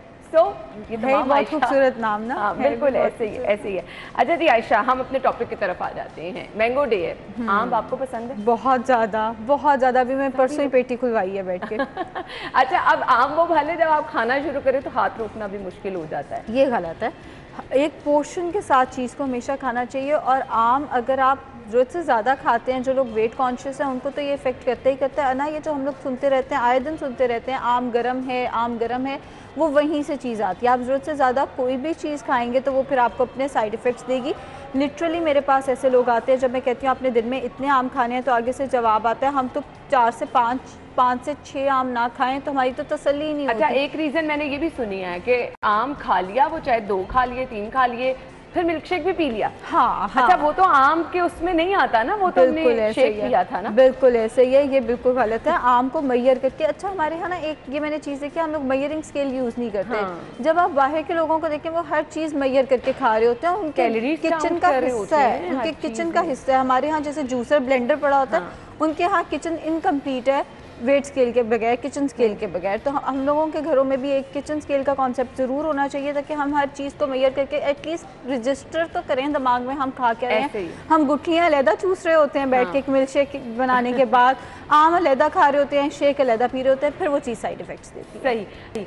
अच्छा जी, अब मुझे बताएं, बच्चे भी बहुत शौक से आम खाते हैं, बड़े भी खाते हैं। हम आएंगे, पहले नॉर्मल डिस्कस कर लेते हैं, फिर शुगर पेशेंट्स की, या फिर दूसरा बात, क्योंकि आम गर्म होता है, मुझे ये भी आपने बताना है। रूटीन में एक हेल्दी पर्सन के लिए कितना आम खा सकते हैं आप? अगर आप वेट कॉन्शियस नहीं है तो आप 200 ग्राम्स तक आम जो है वो दिन में खा सकते हैं, मसला नहीं करेगा। अगर आपको स्किन का कोई मसला नहीं है, स्किन पे बहुत सारे लोगों को एलर्जी होती है, अगर आपको स्किन का कोई मसला नहीं है तो आप 350 ग्राम्स तक आम दिन में खा सकते हैं, कोई मसला नहीं होगा। उससे ऊपर अगर आप जाते हैं तो फिर आपको उसके जो साइड इफ़ेक्ट्स हैं वो बर्दाश्त करने पड़ सकते हैं। अच्छा, मुझे ये बता दें, हमने बड़ा सुना है कि आम खाने के बाद आपको कच्ची लस्सी पीनी चाहिए, आम गर्म होते हैं, तो ये क्या चीज़ें? ज़रूरत से ज़्यादा अगर आम खाएंगे, एक होती है ऐसी चीज़ जो जब खाई जाती है तो वो बॉडी के अंदर हीट प्रोड्यूस करती है, फिर कुछ ऐसी चीज़ें हैं जो हीट एब्जॉर्ब कर लेती है। अब जो चीज़ हीट प्रोड्यूस करती है उनमें से एक है आम। अगर आप आम ज़रूरत से ज़्यादा खाएंगे तो ये साइड इफ़ेक्ट्स देगा। वैसे गर्म ठंडा मेडिकल में एग्जिस्ट नहीं करता, पोर्शन कंट्रोल करता है, पोर्शन कंट्रोल एक हद में रह के। अच्छा जी, अब एक ट्रेंड हमारे यहाँ क्या होता है कि जी आज आपने स्पेशल दोपहर के खाने का इत्तेमाम किया है और खाने के बाद आम सर्व किए जा रहे हैं, और ये कॉम्बिनेशन जो हम बना लेते हैं चीज़ों का, खाने के बाद आम खाना बेस्ट टाइम क्या है, किस टाइम पे आपको कोई भी फ्रूट लेना चाहिए, सिर्फ आम भी नहीं? आइडियल टाइम कोई भी फ्रूट लेने का है नाश्ते और दोपहर के खाने के दरमियान, और दोपहर के खाने रात के खाने के दरमियान एज अ स्नैक। मील के साथ कभी भी किसी भी फ्रूट, आम की नहीं, किसी भी फ्रूट को ऐड ना करें। हाँ, अगर जैसे आप सिर्फ रोटी चावल नहीं खा रहे हैं, आप ग्रिल्ड चिकन खा रहे हैं, उसके साथ फिर आप थोड़ा सा आम खा सकते हैं, रोटी चावल के मुतबादिल। लेकिन अगर आप रोटी चावल इस्तेमाल कर रहे हैं, आप दही दूध इस्तेमाल कर रहे हैं, जैसे लोग बारबेक्यू टिक्के के साथ दही का एक कप ले रहे होते हैं, अगर डेयरी पोर्शन आपका आ रहा है मील के अंदर या रोटी चावल आ रहे हैं, तो फिर आपने इसको स्नैक में लेकर जाना है। फिर आपने इसको स्नैक में लेकर जाना है। और इसके साथ साथ कुछ आजें जो हम शेक्स की सूरत में और फिर स्मूदीज़ बना लेते हैं, फिर मैंगो का इस्तेमाल किसी भी हम डिज़र्ट में कर लेते हैं, उसका बता दें कि किस तरह? बिल्कुल इस्तेमाल किया जा सकता है, बल्कि मिल्क शेक पीना बहुत अच्छी बात है ना। हम लोग को जब मीठे की क्रेविंग होती है ना, हम जाते हैं आइसक्रीम, चॉकलेट्स, उन चीज़ों की तरफ जो इतनी हेल्दी नहीं होती। खास तौर पे बिस्किट्स का इस्तेमाल बहुत ज़्यादा हमारा चल रहा होता है, मीठे बिस्किट खा लिए, उन सब का बहुत अच्छा ऑल्टरनेटिव है हमारे पास मैंगो शेक। हाँ, चीनी का इस्तेमाल ना करें। अगर आपसे फीका नहीं पिया जाता, आप शक्कर का या शहद का इस्तेमाल कर लें, शक्कर बेहतर ऑप्शन है, वरना शहद का इस्तेमाल तो वैसे अल्लाह ताला ने इतनी मिठास रखी है, आपको ज़रूरत ही नहीं रहती है। बिल्कुल ऐसे ही है। सो आप शेक्स के तौर पे इस्तेमाल कर सकते हैं। डिज़र्ट में बहुत हेल्दी ऑप्शन है, बजाय इसके कि आपने बहुत मीठा, चीनी और ये सारा कुछ डाल देना है। इससे बेहतर है कि आप डिज़र्ट में मैंगो का इस्तेमाल कर लें। बल्कि जो लोग वेट कॉन्शियस हैं वो जब कहते हैं हम मीठे में क्या खाएं, तो मैं कहती हूँ आम खा लिया करें, अगर बहुत चीटिंग करनी है। आम खुद एक बहुत अच्छा डिज़र्ट है, इसको डिज़र्ट में ऐड करने की ज़रूरत नहीं है। और जहाँ तक बात है इसकी चटनी बना के खाने की, तो वो भी किया जा सकता है। अगर आपको आम चटनी के तौर पे पसंद है तो आप डिज़र्ट के तौर पे फिर उसकी चटनी का इस्तेमाल भी कर सकते हैं, उसकी कोई प्योरे बना के भी इस्तेमाल किया जा सकता है। सही। अब मुझे बता दें, कौन से लोग हैं जिन्होंने आम बिल्कुल नहीं खाना, या जिन्होंने खाना है तो बहुत कम पोर्शन में खाना है? वो लोग जिन लोगों को डायबिटीज़ है वो आम बहुत एहतियात से खाएं। अब डायबिटीज़ एक ऐसी चीज़ है, हर एक की शुगर का लेवल डिफरेंट आ रहा है। हम कह देते हैं जी आप आम का इस्तेमाल कर लें, पेशेंट आम का इस्तेमाल करता है, अगले दिन शुगर बढ़ जाती है। आप देखिए, अगर आपकी शुगर कंट्रोल्ड है तो आप 125 ग्राम तक आम इस्तेमाल कर सकते हैं, वो भी तब अगर आपकी शुगर कंट्रोल्ड है। अगर आपकी शुगर कंट्रोल नहीं है तो आपने आम का इस्तेमाल नहीं करना। और आम इस्तेमाल करने का शुगर के पेशेंट्स के लिए ट्रिक किया है कि वो आम के क्यूब्स काट के 125 ग्राम, उसके ऊपर थोड़ी सी सिनेमन पाउडर डाल दें। सिनेमन पाउडर डालने से उनकी शुगर जो है वो बढ़ेगी नहीं। ये नहीं कि आप बहुत ज़्यादा आम खाने लग जाना है सिनेमन पाउडर डालकर, बस थोड़ा सा उस पर सिनेमन तो नहीं ख़राब होता। अगर आपको सिनेमन का टेस्ट, एप्पल पाई में भी तो डलता है सिनेमन, वो भी तो हम बर्दाश्त करते हैं। सिनेमन का काम ही है कि एकदम शुगर बढ़ने से रोक देता है। हाँ, अगर आपको उसके साथ टेस्ट बढ़ने का डर है कि जी इसका टेस्ट ना ख़राब हो जाए या टेस्ट सिनेमन का ज़्यादा आ जाएगा, इस तरह का है, तो आप बिल्कुल आम खाने से पहले सिनेमन का कहवा या आम खाने के बाद सिनेमन का कहवा पी लें। ठीक है। और इसके साथ साथ ये जो कहा जाता है जी ब्लड प्रेशर के पेशेंट भी आम खा सकते हैं। ब्लड प्रेशर के लिए आम बहुत अच्छा है, ये पोटेशियम का नेचुरल सोर्स है, ये मैग्नीशियम का नेचुरल सोर्स है, ये ब्लड प्रेशर के पेशेंट्स के लिए बहुत अच्छा है। ये वहीं से चीज़ आती है जी, गर्म ठंडे वाली चीज़ से। अगर आप 1 किलो आम खा लेंगे तो वो किसी को भी साइड इफेक्ट्स देगा, चाहे वो ब्लड प्रेशर का पेशेंट है। मुझे याद है जब मैं छोटी होती थी, हम हैं मुल्तान से, तो आमों की पेटी आई, मैंने वो इतने ज़्यादा आम खाए, मेरे अगले दिन पूरे स्किन पर थप्पड़, जिसको पंजाबी में कहते हैं ना, इतने इतने पैचेस बने हुए थे, सारी स्किन सूज गई थी। क्यों? क्योंकि मैंने बहुत ज़्यादा खाए थे, तब इतनी अकल नहीं थी। अगर कोई भी बच्चा, बड़ा या बूढ़ा ज़रूरत से ज़्यादा आम खाएगा तो वो साइड इफेक्ट्स देगा। आप पोर्शन में रह के खाएं ना, ब्लड प्रेशर का मसला ये कभी भी नहीं करेगा। अच्छा जी, लोग कहते हैं आम गर्म होता है और आम ज़्यादा खाने से, आपने तो बताया ना थप्पड़ टाइप निकल गए, लेकिन कुछ लोगों को स्किन पे एलर्जी और दाने प्रॉपर निकलना शुरू हो जाते हैं क्योंकि वो रूटीन में आम का इस्तेमाल करते हैं। तो ऐसा है कि दाने निकल आते हैं आप? बिल्कुल, आम का इवन अगर आप छिलका भी उतार के इस्तेमाल कर रहे होते हैं, इसका जो छिलका है वो कुछ रैशेस कर सकता है। अगर आप छिलका, हम सब छिलका उतार के इस्तेमाल करते हैं, उस केस में भी ये रैशेस या एलर्जी डेवलप कर सकता है। आप देख लें, अगर आपको आम से एलर्जी है तो इसका इस्तेमाल मुकम्मल तौर पे नहीं करना। अगर फिर भी आप आम इस्तेमाल करें तो एक हद में रह के, अना मैं जब से ये टॉपिक शुरू हुआ मैं एक बात समझा रही हूँ, हद में रह के, हद में रह के खाएंगे तो कोई भी मसला नहीं आएगा। बच्चों के लिए भी क्या हमने लिमिटेशन डिसाइड करनी है कि अगर बच्चे भी कोई चीज़, क्योंकि बच्चे 350 ग्राम, जैसे मैंने बताया मैं बच्ची थी तब जब मुझे एलर्जी हुई थी, 350 ग्राम से ज़्यादा नहीं इस्तेमाल करना। और बच्चों के लिए आम बहुत अच्छा है, बच्चों में खून की कमी जो होती है ना, उसके लिए आम बहुत अच्छा है। हम सब खून की कमी में और बहुत सारे ऑल्टरनेट सोर्सेज देख रहे होते हैं, आयरन आयरन आयरन जब कर रहे होते हैं, आम उसके लिए बहुत अच्छा है। आम के अंदर आयरन के साथ साथ विटामिन सी है ना, विटामिन सी आयरन की एब्जॉर्प्शन को बढ़ा देता है। आयरन आप किसी भी सोर्स से ले सकते हैं, उसकी अच्छी एब्जॉर्प्शन ही नहीं हुई तो क्या फ़ायदा। बिल्कुल, तो उसके साथ वो सोर्स ऐड करें जो आयरन की एब्जॉर्प्शन बढ़ा देगा। तो बच्चे इसका इस्तेमाल ज़रूर करें, हड्डियों के लिए अच्छा है, उनके दांतों के लिए अच्छा है, उनकी मेमोरी के लिए अच्छा है, उनको खून की कमी से बचाने के लिए अच्छा है। किस एज ग्रुप से आप बच्चों को, मेरे अब जहन में आ रहा था कि मैं आयशा को आम खिला सकती हूँ या नहीं खिला? आप 1 साल से बड़े उम्र के बच्चे को आम खिलाना शुरू कर सकते हैं, बस एकदम बहुत ज़्यादा नहीं खिलाना, एक एक क्यूब करके उसको खिलाना शुरू करें। सही। अच्छा जी, अब मुझे ये बता दें, अगर हम आम की चटनी बनाते हैं, अगर हम, लोग कहते हैं ना अफादियत कम हो जाती है, जितना आप किसी चीज़ को बॉईल करेंगे, पकाएंगे, तो असल में फ्रूट्स हमेशा लोग कहते हैं खा लेना ज़्यादा बेस्ट है, बजाय इसके आप उसके जूसेस की तरफ जाएं, उसकी चटनी की तरफ, या किसी और भी फॉर्म में जाएं। चटनी अगर आप पका के बनाते हैं तो वो फिर अच्छी ऑप्शन नहीं होती। जब भी आप किसी चीज़ को पकाते हैं, हमारे यहाँ एक मसला ये ना, हम पकाते भी बहुत ज़्यादा हैं। अगर आप पकाते हैं तो फिर उसकी अफादियत कम हो जाती है, ज़ाया नहीं होती लेकिन कम हो जाती है। जहाँ तक बात है उसका जूस बनाने की, जूस अच्छी ऑप्शन इसलिए नहीं होती कि जब भी आप किसी फ्रूट का जूस बनाते हैं आप पल्प साइड पर कर देते हैं, बट आम के केस में हमें आम को ब्लेंड करना है पानी के साथ। आम का आप जूस वैसे नहीं निकाल सकते, तो आम का आप जूस पियेंगे भी तो उसकी अफादियत वैसी की वैसी रहेगी, क्योंकि आप फाइबर तो उसको ब्लेंड कर रहे हैं, आप उसका जूस निकाल के फाइबर साइड पे नहीं फेंक रहे। तो आम का जूस पिया जा सकता है। उसकी चटनी अगर आप बनाएंगे तो अफादियत कम हो जाएगी, ज़ाया नहीं होगी। बेहतर है उसको रॉ फॉर्म में जैसे आम आता है उसको डाइस करके क्यूब करके वैसे खाया जाए। चीनी का इस्तेमाल अगर आप किसी भी सूरत में आम के साथ करें, कितना नुकसानदेह है? इतने मीठे के साथ आप मजीद मीठा ऐड कर रहे हैं। चीनी का इस्तेमाल हर चीज़ के साथ नुकसानदेह। आम पहले ही मीठा है तो उस पर ज़ाहिर है आप चीनी भी ऐड कर देंगे, शुगर बढ़ जाने के चांसेस हैं, वेट बढ़ जाने के चांसेस हैं। वैसे भी इतनी शुगर सेहत के लिए अच्छी नहीं होती, इन अ लॉन्गर रन इन्फ्लेमेशन और बहुत सारे और मसले मसाइल लिख रहा है कि आम खुद बहुत ज़्यादा मीठा है। अगर आप इवन इसको डिज़र्ट में इस्तेमाल करें तो मीठे की जगह पे इस्तेमाल करें, ये नहीं कि डिज़र्ट भी खा रहे हैं उसके अंदर आम भी शामिल किया हुआ है, वो फिर बहुत ज़्यादा हो जाएगा, वो फिर अपने गला खराब हो जाता है क्या आम खाने से? नहीं, बहुत ऐसा सारे नहीं लोग कहते हैं मेरा गला पक गया है, आवाज़ बैठ गई है, मैंने आम खाया था और मुझे गले का इशू हो गया।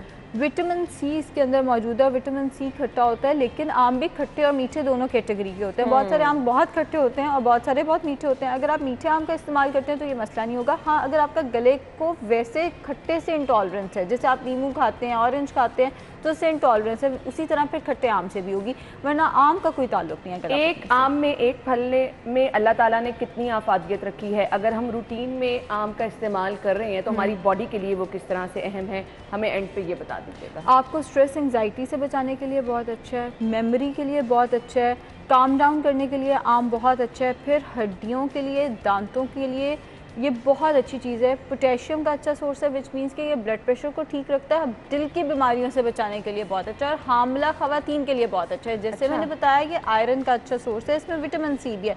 हम फॉलेट की दवाइयाँ शुरू कराते हैं। फॉलेट इसके अंदर नेचुरली मौजूद है, तो ख़वातीन जो प्रेग्नेंट ख़वातीन हैं उनके लिए भी बहुत अच्छा है, ज़रूर इस्तेमाल करें। लेकिन ये नहीं कि रोज़ अगर हफ्ते में 7 दिन है तो 7 दिन आपने आम ही खाते जाना है। डिफरेंट फ्रूट्स को इस्तेमाल करें ताकि आपको डिफरेंट अफादियत मिले। सही मैसेज क्या देना चाहेंगे देखने वालों को? पोर्शन कंट्रोल के साथ खाएं, लेकिन आम का इस्तेमाल ज़रूर करें। बहुत अच्छा फल है, बहुत इसके फ़वाइद भी हैं और बहुत रसीला भी है, डिज़र्ट के तौर पे इस्तेमाल भी किया। बिल्कुल आपने सही कहा। Thank you so much Ayesha, आपके वक्त का बहुत बहुत शुक्रिया। इंशाल्लाह इसी तरह से हम आपको टाइम टू टाइम बुलाते रहेंगे और लोगों को मज़े मज़े के मशवरे देते रहेंगे। ब्रेक के बाद आएंगे, हमारे साथ ही रहिएगा।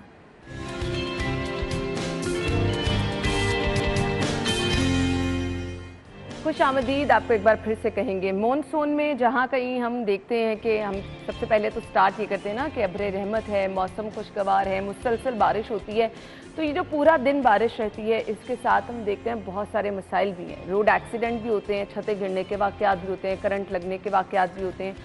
सो इसके लिए जहाँ पर हम बहुत सारे इदारों को देखते हैं कि मुतहरिक रहने के और दावे किए जाते हैं, तमाम तर तैयारियाँ, चाहे वो वासा है, चाहे वो LWMC है, रेस्क्यू हमेशा से पेश रहा है। कुछ भी ऐसे वाक़यात हो जाएं, नागहानी वाक़यात, मुसलसल बारिशों की वजह से घरों की छतें गिर जाएं, करंट लगने के वाक़यात हो जाएं, रोड एक्सीडेंट हो जाएं, हम देखते हैं हमेशा से रेस्क्यू की टीमें मुतहरिक रहती हैं।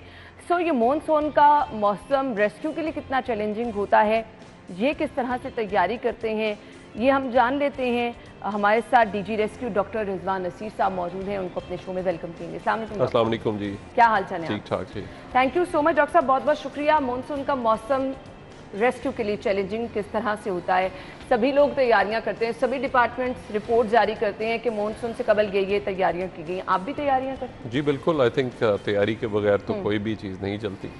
हमें तो उस सूरत हाल में जाना पड़ता है जहाँ पे कोई सब लोग शहर या उस इलाके को छोड़ के जा रहे हैं। बिल्कुल आपने सही कहा। जहाँ वहाँ पे पानी आ गया और पानी इतना है कि उसमें लोग डूब रहे हैं, तो सिर्फ अगर कोई वहाँ पे अंदर जाता है लोगों की जान बचाने के लिए, अपनी ज़िंदगियाँ ख़तरे में डाल के, तो वो रेस्क्यू वर्कर्स हैं। तो उसके लिए एक पूरी तैयारी का अमल है, जिसमें अगर जब उस वक्त इनको रिक्रूट किया जाता है तो उस वक्त इनको पहले स्विमिंग सिखाई जाती है, फिर उसके बाद जब ये आता है तो उस वक्त उसका प्लान्स बनाए जाते हैं, फिर अपनी बोट्स अगर है तो उनको चेक किया जाता है, लाइफ जैकेट्स हैं उनको चेक किया जाता है।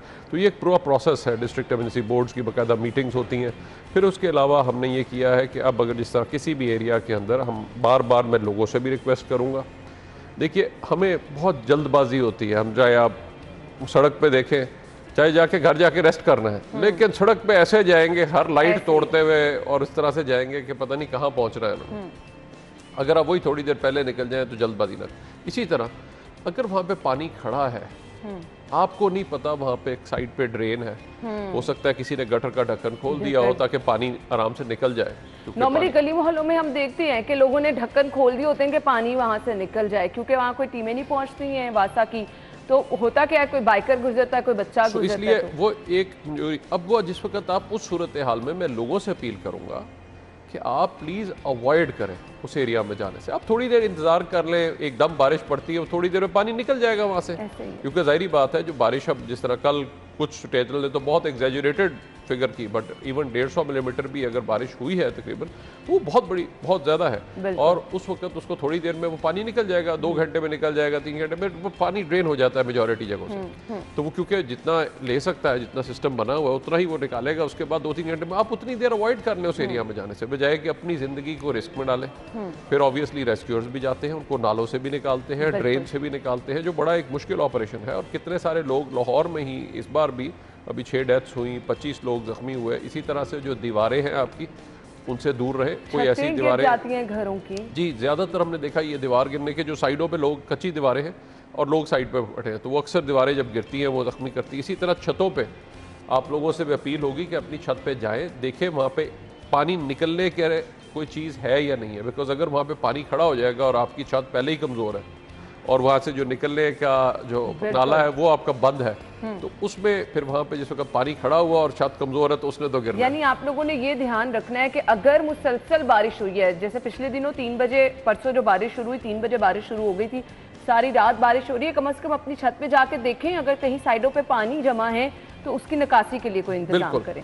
तो ये बड़ा ज़रूरी है। दूसरी चीज़, आप अगर ऐसी सूरत हाल में आपने कोई गीले मसलन अगर है, जिस वक्त अब आप मोटर चलाने जा रहे हैं कि जी इस वक्त यहाँ पे जो है वहाँ पे वो गीला है और उसी बरसात में आप बाहर जा रहे हैं, आपके पैर भी गिले हैं, कपड़े गिले हैं, आपके हाथ, और वहाँ पे जैसे ही आप लगाएंगे जाहिर बात है उसके साथ आपको बिजली का झटका लगना है और उसकी वजह से इलेक्ट्रिक्यूट होना है। इस अब तक अगर आप अंदाज़ा करें, वैसे अगर रेस्क्यू ने जब से ये जिम्मेदारी ली, क्योंकि 2010 के फ्लड में भी आपने देखा हमें एक सिस्टम को डेवलप करना पड़ा, रेस्क्यू ना करता तो कौन आके करता, तो इसलिए हमने इसको चैलेंज एक्सेप्ट किया। अब तक हम 15,000 से ज़्यादा जो है वो ड्राउनिंग के ऑपरेशंस डील कर चुके हैं। दूसरी मेरी लोगों से भी अपील होगी कि इस गर्म मौसम में जिस वक्त आप जाते हैं, अगर आपको गर्मी है ज़्यादा या कुछ और, आप ऐसी जगहों पे जा रहे हैं, अगर आपको स्विमिंग नहीं आती एहतियात करें, प्रॉपर लाइफ वेस्ट पहने और जैकेट पहने। ये कोई मजाक नहीं है। आप अगर साइड पे हैं, अभी कितनी सारी कुछ इंसिडेंट्स इधर लाहौर में भी, दूसरी जगहों के ऊपर भी ऐसे होते रहे, जहाँ पे अभी रिसेंटली कल परसों ही हुआ 2-3 जगहों के ऊपर वाकयात के, एक खातून जिसको नहीं आती थी वो साइड पे बैठी थी, वो कहीं आगे गई है, एकदम अंदर चली गई, उसको दूसरी गई, उसके पीछे उसको बचाने के लिए फिर तीसरी गई है, और वो तीनों। तो ये इस किस्म के वाकयात अक्सर होते हैं। तो इन लोगों से मेरी अपील होगी कि ऐसी जगहों पे जब भी जाएं, चाहे आप पिकनिक मनाने जा रहे हैं, कुछ भी करने जा रहे हैं, तो उसमें एहतियात करें। जो लोग जहाँ पे पानी खड़ा है वहाँ पे रेस्क्यू तो है आपको बचाने के लिए आपको, लेकिन जब आप डूब जाएंगे तो हाँ, अपनी कोशिश ये करें कि आप जितनी एहतियात कर सकते हैं। तो इसलिए ये बड़ा ज़रूरी है। और ये अभी बारिशों का एक सीजन चलेगा, तो जो अब तक 26 तारीख तक जो है, जो मेट डिपार्टमेंट ने कहा है, तो तकरीबन हमारा है वो शिफ्ट हो रहा है। लेकिन यह है कि ये फ्लैश फ्लडिंग जो शहर में एकदम इतनी बारिश पड़ जाती है, तो उसको ऑब्वियसली पानी को निकलने में 2-4 घंटे दरकार होते हैं।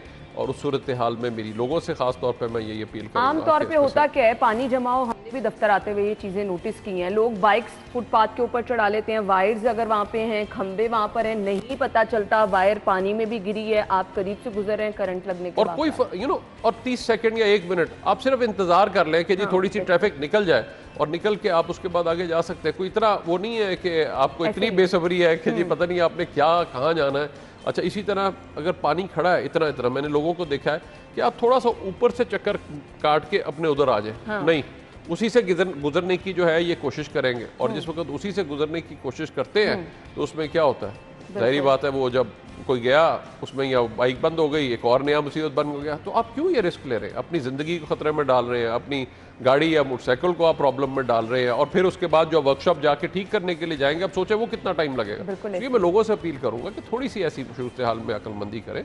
बाहर भी अगर ऐसी कोई सूरत हाल बनती है किसी भी डेवलप कंट्री में, वो रोक देते हैं, वहाँ पे ट्रैफिक को भी रोक दिया जाता है, वहाँ पे भी कि जी इस एरिया में इस वक्त ना जाए, ये एरिया लो लाइंग एरिया है, यहाँ पे इस वक्त पानी इकट्ठा हो रहा है, तो इसलिए इस एरिया को आप अवॉइड करें, आप किसी एक ऑल्टरनेट रूट से चले जाएं। दूसरा, इसी तरह से खंबों और इन चीज़ों से भी दूर रहें। हमने तो तैयारी की है, रेस्क्यू 11122 ने अपनी ज़िंदगियां में खतरे में डाल के इतने सारे लोगों को भी बचा रहे हैं। अब तक हमने 1 करोड़ लोगों को भी रेस्क्यू किया है। ये सारी चीज़ें हैं, लेकिन सबसे बेहतर चीज़ ये है कि अपनी ज़िंदगी को बगैर ख़तरे में डाले हुए अपने आप को महफूज रखें ऐसी सूरत हाल के अंदर। ये बारिशें अल्लाह ताला की एक रहमत है, पानी की ज़रूरत भी है, ये सारी चीज़ें हैं, लेकिन इसको अपने लिए एक अच्छा ही रखें, इस मौसम को एंजॉय करें, आराम से बैठ के सेफ जगह पे बैठ के करें, कोई ऐसी डेंजरस जगहों पे जो है वो जाने से अवॉइड करें, और ऐसे पानी जहाँ पे खड़ा हुआ है उस खास तौर पे एरिया में। अच्छा डॉक्टर साहब, एक और इशू हम देखते हैं, बरसात के मौसम बहुत ज़्यादा होता है, मीटर्स में आग लग जाती है, शॉर्ट सर्किट हो जाता है, और उसके लिए एहतियात क्या है? उसके लिए भी बेसिकली तो देखिए, पहले से ही अगर आपने वायरिंग आपकी स्टैंडर्ड की होगी, आपने उसके कनेक्शन प्रॉपर किए होंगे, तो फिर इस किस्म की प्रॉब्लम्स आपको जनरली नहीं आएंगी। वर्क प्लेस लोगों के कारोबार जहाँ पर हैं वहाँ पर तो ये बहुत ज़्यादा वाक़यात, हम अंदरून शहर चले जाएं, जा बजा तारे हैं, मीटर्स में आप जाएं तो आपको पता चलता है कि शॉर्ट सर्किट हो गया बारिश मुसलसल। हमारा इतना अच्छा अंदरून शहर होता था, वहाँ पे इतना अच्छा निकासी का निज़ाम था, दूसरी सारी चीज़ें थी। आज हमने उसको एक जंगल बना दिया, एक मॉडर्न टाइम का जंगल होता है ना, एक तो दरख्तों का जंगल होता है, एक फिर जंगल हमने बनाया है जहाँ पे उसकी तारें, उसकी वो हर चीज़ ना, एक गुंजान बाद एक जंगल उसको क्रिएट कर दिया। और मेरी लोगों से अपील होगी, देखिए आपके करोड़ों का माल वहाँ पे पड़ा है, आपकी अपनी ज़िंदगी बड़ी अजीज़ है, आपने वही जो जगह है वहाँ पे जो छोटी सी कैपेसिटी थी उसकी ना वायरिंग को अपग्रेड किया ना कुछ और, उस पर आपने लोड डाल दिया हुआ इतना ज़्यादा, वायरिंग आपकी हैफेज़र्ड है, तो ज़ाहिरी बात है उसकी वजह से शॉर्ट। जहाँ पे भी प्रॉपर वायरिंग है, प्रॉपर सिस्टम्स है, वहाँ पे इस किस्म की प्रॉब्लम जो है वो नहीं होती। तो इसलिए इस चीज़ को जो है वो ख्याल रखें। अब दूसरी जो सबसे बड़ा जुल्म करते हैं, मैं समझता हूँ लोग, मैं इस लफ्ज़ को इस्तेमाल कर रहा हूँ कि लिटरली ये जुल्म है, किसी भी महज़ब मुल्क में, डेवलप कंट्री में कोई कांदा ये नहीं करेगा। हमने जो सबसे कॉमन प्रॉब्लम देखी है, अब ड्रेन्स कुछ जगहों पे छोटी हैं, आप कूड़ा अगर आप घर साफ किया तो बजाय के थोड़ी सी दूर जाके जहाँ पे कूड़ा फेंकने की जगह बनाई गई है वहाँ पे नहीं फेंकेंगे। आप क्या करेंगे, कूड़ा वहीं से साफ करेंगे, सामने जो सबसे पहले नाली नजर आती है उसके अंदर कूड़ा फेंक ऐसे ही है, देंगे। बिल्कुल। अब जब बारिश होगी तो उसके बाद क्या होगा, वो तो सारी ड्रेन बंद है, पानी जमा ये तो एक जिम्मेदार शहरी बनने की हमें भी जरूरत है कि देखिए उसका नुकसान क्या होगा। पानी खड़ा होगा सड़क पे, बिल्कुल, सड़क अगली बार 2 बार पानी खड़ा हो गया तो तीसरी बार साल जो है वो सड़क जो है वो टूट जाएगी, बिल्कुल ऐसे। और उसमें जो हादसात होंगे, फिर उसको बनाने का जो एक नुकसान है, जो उसमें फंड्स लगते हैं, अरबों रुपया इसी वजह से सिर्फ जाया हो जाता है। बिल्कुल आपने सही कहा। फिर लोग क्या करते रोड हैं, एक्सीडेंट के थड़े भी अपने ऊंचे कर लेते हैं साइड से। बिल्कुल आप सही कह रहे हैं, ये वो चीजें हैं जो ये हमारे रवैये हैं जिनकी हमने एहतियात करनी है। खैर, चांसेस कितने होते हैं बारिश के दौरान, मुसलसल रोड भी स्लिपरी रहते हैं, रोड हादसा कितने होते हैं? ये आपने बहुत इंपॉर्टेंट बात की। देखिए, जब आपने पानी है जहाँ पे, वो ऑब्वियसली गाड़ी स्लिप करेगी, चाहे वो मोटरसाइकिल है या गाड़ी है, तो वहाँ पे अपनी स्पीड को कम रखें। अब केनाल रोड है, जेल रोड है, फिरोजपुर रोड है, बारिश के बाद रोड स्लिपरी होते हैं और लोग स्पीड में जा रहे हैं, और फिर उसके बाद एकदम ब्रेक लगाई और मोटरसाइकिल जो है उसके कंट्रोल से निकल गई, गाड़ी कंट्रोल से निकल गई, आपको ब्रेक करने में ज्यादा टाइम लगा, आपने जाके आगे गाड़ियों में मार दिया। तो ये तो बहुत कॉमन है। मैं लोगों से भी अपील करूंगा वहाँ पे अपनी स्पीड को कम रखें और एहतियात से चलाएं, बजाय कि आप जितना जल्दबाजी कर रहे हैं उतना खुदा न खास्ता आपके साथ हादसा होता है तो सोचिए उस हादसे में गाड़ी की मुरम्मत, आपको खुदा न खास्ता कुछ हो जाता है तो कितना इलाज पे टाइम लगाएंगे। तो मैं सब फैमिली से भी अपील करूंगा कि जो भी उनका बाहर जा रहा है उनसे ये वादा लें कि भाई एहतियात से जाएं, बहुत जल्दबाजी ना करें इस सूरत हाल में, कि ये ना हो कि उस जल्दबाजी में आप अस्पताल या खुदा न खास्ता कब्रिस्तान पहुंचे हुए हो। तो इसलिए आप एहतियात करें चलाते हुए, और खुसूसी तौर पे पानी में जिस वक्त स्लिपरी हो जाती है सड़कें, उस वक्त चलाते हुए बहुत सारे वाकयात, हादसा हम डेली बेसिस पे तकरीबन 1000 ट्रैफिक हादसा मैनेज करते हैं। तो आप अंदाज़ा कर सकती है कि ये सिर्फ और सिर्फ उसमें 80% मोटरसाइकिल है। और खुसूसी तौर पर ये मेरा पैगाम मोटरसाइकिल वालों के लिए है कि आप साइड लेन में जाएँ और अपनी स्पीड 30-40 किलोमीटर से ऊपर ना रखें। ऐसी सूरत हाल में थोड़ा सा पहले निकल जाए ताकि आप बाहिफाजत अपने जहाँ पे भी काम की जगह पे जा रहे हैं वहाँ पे पहुँच सके, और जब घर आ रहे हैं तो थोड़ा सा देर पहुँच जाएंगे, 10 मिनट से कोई फर्क नहीं पड़ेगा। ज़्यादा ज़रूरी है कि आप हिफाजत से पहुँचे, खुदा न खास्ता आपको अस्पताल टाइम मैनेजमेंट कर लें, आप तंदुरुस्ती के साथ कहीं पे हिफाजत के साथ पहुंचे, बजाय इसके वो जल्दबाजी में आप अपने आप को रेस्क्यू आपको रेस्क्यू करने के लिए तैयार है, लेकिन हमें ज्यादा खुशी तब होगी जब कल हमें ये पता चले कल कोई इमरजेंसी नहीं हुई, किसी की कोई जख्मी नहीं हुआ, कोई माजूर नहीं हुआ, किसी का इंतकाल नहीं हुआ। बिल्कुल ऐसे है। डॉक्टर साहब, अब आपसे थोड़ी टिप्स हमें चाहिए फर्स्ट एड की। खुदा न खास्ता अगर किसी को करंट लग जाता है, क्योंकि छोटे छोटे वाकयात हो जाते हैं, आपने घर में इस्त्री लगाई, आप मोटर ऑन करने गए, वो जो फर्स्ट रिएक्शन है समझ नहीं आती, दूसरा बंदा जो बचाने वाला है वो भी उसकी जद में आ जाता है। खुदा ना खास्ता अगर किसी को करंट लगता है तो फर्स्ट एड क्या होनी चाहिए? जी आई थिंक सबसे इंपॉर्टेंट चीज़ है 2 जगहों पे। एक हमने अभी डूबने की बात की, अगर एक बंदा शख्स डूब रहा है और आपको खुद भी तैरना नहीं आता तो वो तो बेचारा डूबा है, आप भी साथ ही जा रहे हैं, तो इसलिए उसकी बजाय फौरन कोई चीज़ फेंके उसको, हाँ, कोई भी चीज लेके, ताकि वो उसको पकड़ के आ सके। अगर आप ना नहीं आता तो बेचारा पहले ही जा रहा है, सो आप भी गए, उसके पीछे दूसरा भी गया। इसी तरह करंट अगर किसी को लग गया है और अभी उसमें से करंट गुजर रहा है तो उसको कोई एक चीज पकड़ के जो कि ड्राई है, लकड़ी या कुछ और, उससे तार को अलहदा करें और उस शख्स को थोड़ा सा ड्रैग करके उससे पीछे ले आए, ठीक है, ताकि ये ना हो कि उसको तो करंट लग रहा है, आप भी उसको पकड़े और साथ ही अटैच हो जाए। तो सबसे पहली चीज तो फौरन ये, लेकिन इसमें आप टाइम नहीं जाया करना इस प्रोसेस, बिल्कुल, बिकॉज अगर आप टाइम जाया करते हैं तो चंद मिनटों के अंदर ब्रेन को डैमेज शुरू हो जाता है जब उसको खून की गर्दिश नहीं मिलती। तो अगर आप पेशेंट नॉन रिस्पॉन्सिव है, आपने उसको साथ ही हिलाया, क्यों भाई क्या हाल है, आप जो भी नाम है उससे पूछ रहे हैं, अगर उसने वो रिस्पॉन्ड नहीं कर रहा, उसकी आपने फौरन देखा कि उसकी नब्ज भी नहीं है, बंदा रिस्पॉन्ड नहीं कर रहा, तो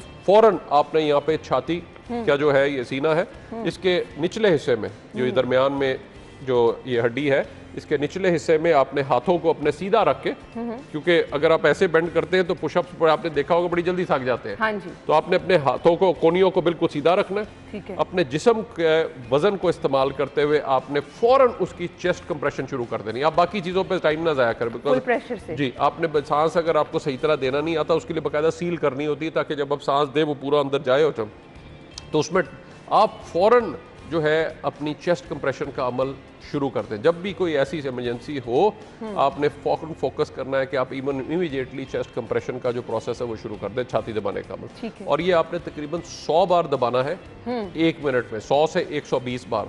तो इसके लिए आपको स्पीड भी चाहिए, एनर्जी भी चाहिए, और ये अमल आप उस वक्त तक नहीं रोकेंगे जब तक के आधा घंटा भी करना पड़ता है तो आप जारी रखेंगे। अगर आप थक जाते हैं दूसरे को कह दें, और ख़ुद टाइम ज़ाया ना करें, अपने किसी और को बोले फ़ौरन 1112 पे डायल कर दें ताकि इमरजेंसी बता दिया। तो जब तक इमरजेंसी वर्कर्स नहीं आ जाते आप इस प्रोसेस को जारी रखें। मुझे यकीन है कि जब आप अच्छे तरीके से अगर ये सही तरह करते हैं, यानी उसमें आपने दबाया, फिर 2 इंच तकरीबन आपने दबाना है, दूसरा इंच, और उसको वापस आने दें फिर उसके बाद वापस नीचे, ये नहीं कि आप उधर ही रखे उसके बाद वहीं पे दबाते जाए। सो उसको चेस्ट को रिकॉइल प्रॉपरली होने दें, वापस आने दें, और 100 से 120 बार 1 मिनट में आपने इसको करना है, और उस वक्त तक जारी रखना है जब तक के जो आपका कोई आ नहीं जाता। तो ये आधा घंटा भी चाहे आपको करना पड़े, ये इस प्रोसेस को जारी रखें, बिकॉज इसके ज़रिए खून की सर्कुलेशन जारी रहेगी और खून दिमाग को मिलता रहेगा। सो मेरी सबसे अपील होगी, ये इंशाल्लाह हमारी ऐप भी जो एक और हम CPR.gov.pk, ये आपको बाकायदा इसके ऊपर आप ट्रेनिंग ऑनलाइन भी देख सकते हैं, इसकी वीडियो भी देख सकते हैं। अभी भी आप हमारी रेस्क्यू पे चले जाएं तो इस पे जाके आप ले। मैं खुसूसी तौर पे ख़वातीन से कहूँगा दिन के वक्त सुबह फारिग होती है, बजाय कि बिला वजह 1112 डायल करें, हमारी ऐप पे जाके ट्रेनिंग हासिल करें, हमेशा रहती है, ट्रेनिंग हासिल करें। क्यों लोग इतना तंग करते हैं, तो मैं ज़रूर कहूँगी कि जिम्मेदार शहरी होने का सबूत दीजिए, जिम्मेदार पाकिस्तानी होने का सबूत दीजिए। ये रेस्क्यू की जो हेल्पलाइन है, ये एमरजेंसी की सूरत में अल्लाह ताला ना किसी के ऊपर ऐसा मौका लेकर आए, लेकिन जो लोग परेशान हैं उनके लिए इस हेल्पलाइन को फ्री रहने दीजिए, आप लोग इसका गलत इस्तेमाल ना करें। Thank you so much doctor साहब, बहुत बहुत शुक्रिया आपके वक्त के लिए। नाज़रीन ब्रेक लेंगे, ब्रेक के बाद आते हैं।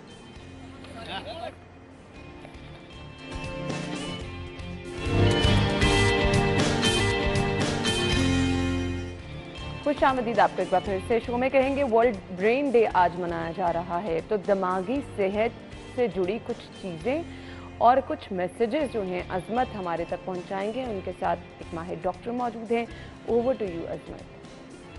आज लाहौर समेत दुनिया भर में वर्ल्ड ब्रेन डे मनाया जा रहा है, जिसका मकसद लोगों को दिमाग के मतलब शऊर और आगाही दी जा सके।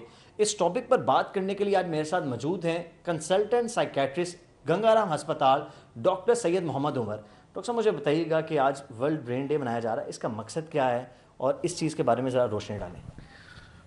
Thank you so much. World brain day basically मनाया जाता है ये देखने के लिए, आगाही के लिए, जो दिमागी अमराज हैं पूरी दुनिया में, हम उनके बारे में आगाही पैदा करते हैं। अब दिमागी अमराज की जब हम बात करते हैं तो उसमें बहुत न्यूरोलॉजिकल एंड साइकेट्रिक डिसऑर्डर्स दोनों ही आ जाते हैं, बिकॉज ग्रे एरिया है। साइकेट्री भी सारी की सारी ब्रेन से रिलेटेड है, न्यूरोलॉजी भी ब्रेन से रिलेटेड है। मसलन अगर किसी को फालिज होता है तो फालिज के साथ उसके कुछ जो साइकेट्रिक एस्पेक्ट्स हैं, जिस तरह डिप्रेशन का होना, वो एक साथ होता ही होता है, तो उसके बारे में आगाही। फिर आपकी जो कोविड का जिस तरह पिछले दिनों वबा गुजरी है, उसके नतीजे में जो न्यूरोलॉजिकल डेफिसिट्स और जो साइकेट्रिक उसकी मैनिफेस्टेशंस हैं, उनके बारे में आगाही पैदा करना। फिर अपनी स्पेशली जो हेड इंजरी यानी अपने सर को चोट से बचाना, कोई भी आपके खेल कूद हो या आप बाइक स्पेशली जो चलाते हैं उसमें हेलमेट से अपने सर की हिफाजत करना ताकि आपको हेड इंजरी ना हो, क्योंकि जब भी दिमाग पे कोई चोट पहुंचती है, दिमाग के अंदर कोई इशू होता है, तो उसकी एक तो न्यूरोलॉजिकल मैनिफेस्टेशंस होती हैं, दूसरा उसके साथ ही साथ उसके साइकेट्रिक एस्पेक्ट्स होते हैं। डॉक्टर मुझे बताइएगा कि दुनिया भर में तो मनाया जाता है, मेरा अंदाज़ा है या मेरा एक रिसर्च के मुताबिक भी कहा जाता है कि पाकिस्तान में ब्रेन के ज़्यादा मसाइल हैं। जिस तरह हमें बाहर की दुनिया में शायद क्लाइमेट के लिए चीज़ें करनी होती हैं, हमें ना सिर्फ क्लाइमेट के लिए बल्कि हमें सोशली भी और बहुत ज़्यादा मसाइल हैं, जिस तरह कि हमारे दहशतगर्दी का इशू रहा है। उसके बाद ये महंगाई की वजह से लोग बड़ी ही दिमागी अमराज के अंदर मुब्तला। ऐसे में कितना ज़्यादा ज़रूरी है इस डे को मनाना और लोगों को बताना है कि वर्ल्ड जो ब्रेन के मसाइल हैं ये हकीकी हैं और वो किस तरह अपना इलाज करवाएं, ज़रा ये बताएगा। जी बिल्कुल, आपने बिल्कुल ठीक कहा। पाकिस्तान में रहते हुए एक तो क्लाइमेट चेंज, जिस तरह गर्मी की लहर का हमें सामना है, और उसके साथ साथ पावर आउटेजेस, बिजली चली जाती है। इसके बाद फिर जब हम सेफ्टी और सिक्योरिटी की बात करते हैं तो हमें वो भी प्रॉपर्ली मुयस्सर नहीं है, और महंगाई, बेरोज़गारी, ये सारी चीज़ें मिलके एक नेगेटिव इम्पैक्ट डालती हैं ह्यूमन ब्रेन पे, जिसमें एक तो चोट लगना या उसके नतीजे में पैदा होने वाली पेचीदगियाँ भी हो सकती हैं। उसके साथ ही साथ जो उसके नफसियाती असरात हैं वो बहुत हद तक जो है वो मौजूद रहते हैं और हमें बहुत ज़्यादा डिस्टर्ब कर रहे हैं बाकी दुनिया की निस्बत, क्योंकि हमारे यहाँ सहूलियात का भी फुकदान है। थैंक यू सो मच, बहुत शुक्रिया अजमत। इसी के साथ ही अपना ख्याल रखिएगा, कल होगी मुलाकात। अल्लाह हाफ़िज़।